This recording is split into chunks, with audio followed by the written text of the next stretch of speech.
A bus driver told a story so scary it sent one boy into a coma and the others passed out. A survivor shared the story with me. When I was 12 years old, a bus driver asked during a field trip if we wanted him to tell the scariest story ever. The story he told was so terrifying it made everyone faint.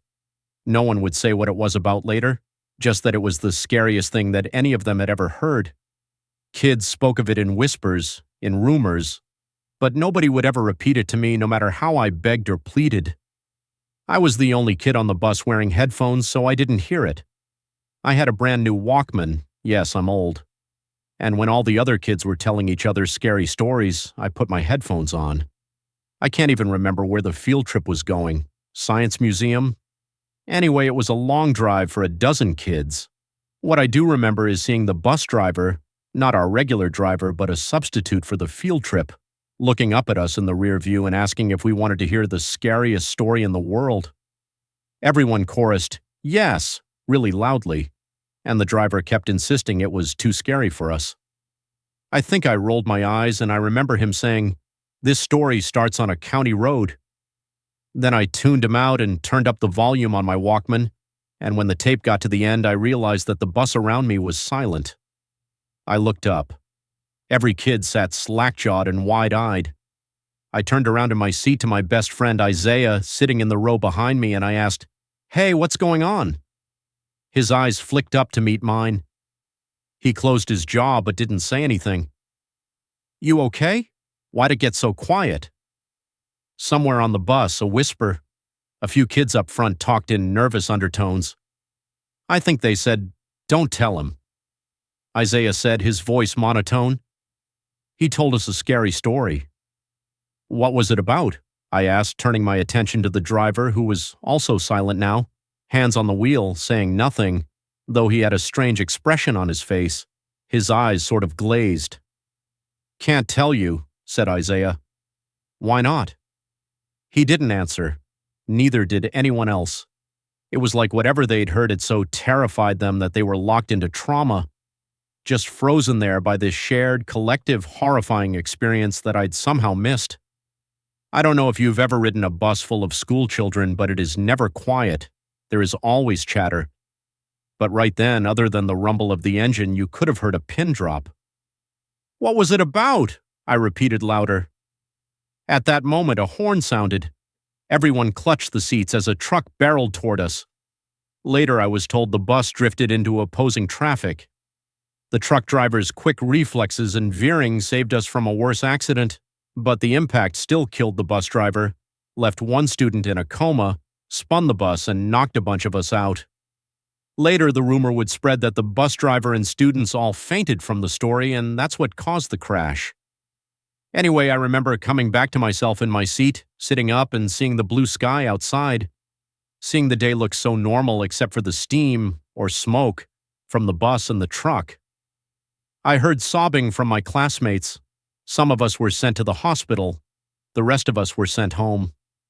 Days later, after everyone was back in classes except the kid who fell in a coma, I asked a classmate, "Hey, Maria, you heard the story on the bus, right?" She was doodling on a notebook for our math class, but her pen stopped. She said softly, "Yeah." "Was it really scary?" She nodded. "The scariest story you ever heard?" She closed the notebook and moved to a different desk, saying loudly, "I don't want to talk to you, Joshua." Several other kids tittered.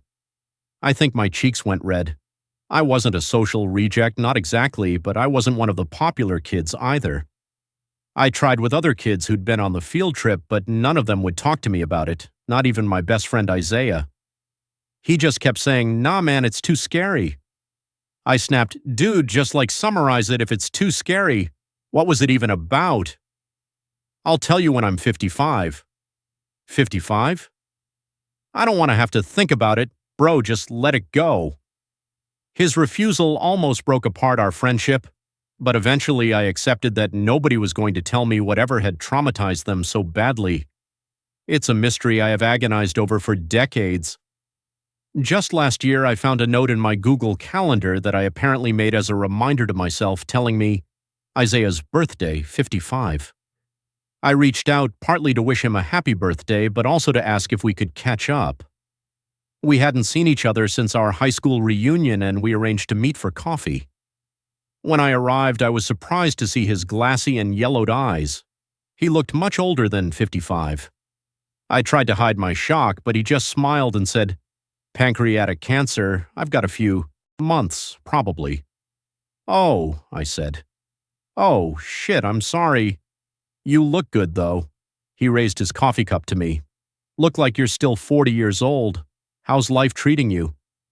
I pulled up a chair and told him how I'd married and divorced. "Same," he said. "How I was an electrician and occasionally a freelance writer." He talked about recycling and community gardens and about his 2 grandchildren and how he'd founded a non-profit because he wanted a better world for them.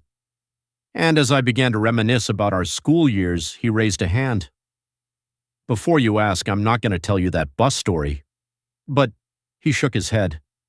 Told me that the students who heard all wish they hadn't, every single one. "Trust me when I tell you, I say this with love. Don't ask. If you hear it, you'll wish you hadn't. Brother, let it go." In spite of my disappointment, it was good to see him and catch up. It was also one of the saddest goodbyes I ever said because I knew just by looking at him that it would be the last one.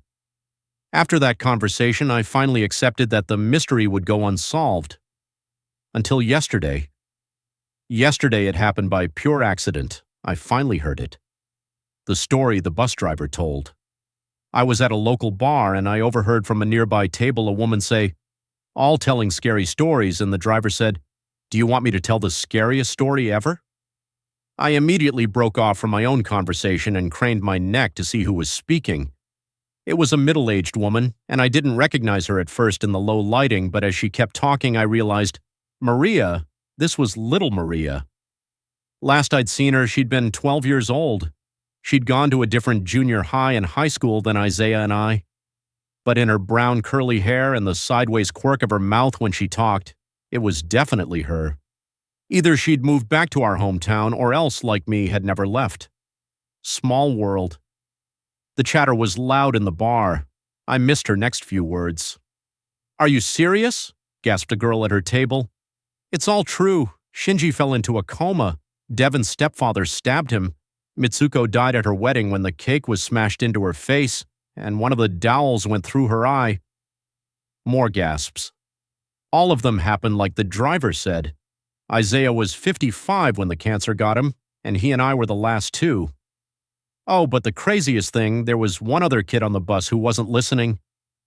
Her voice got lower and I had to move closer, walking near her table. The driver saved him for last and said, "Joshua dies 3 days after he hears this story." And then the truck hit, just like the driver had told us it would right at the beginning, and poor Shinji fell into his coma. And that poor kid, Joshua never stopped asking. He asked all the time. What was the story? What was the story? We used to joke how if we never told him, maybe he'd never die. A strangled sound escaped my throat, and Maria looked up and I hurried away, and I think she said my name. Isaiah, may he rest in peace, was right. He and the others protected me all these years. Damn it, brother, you were right. I wish I'd never heard.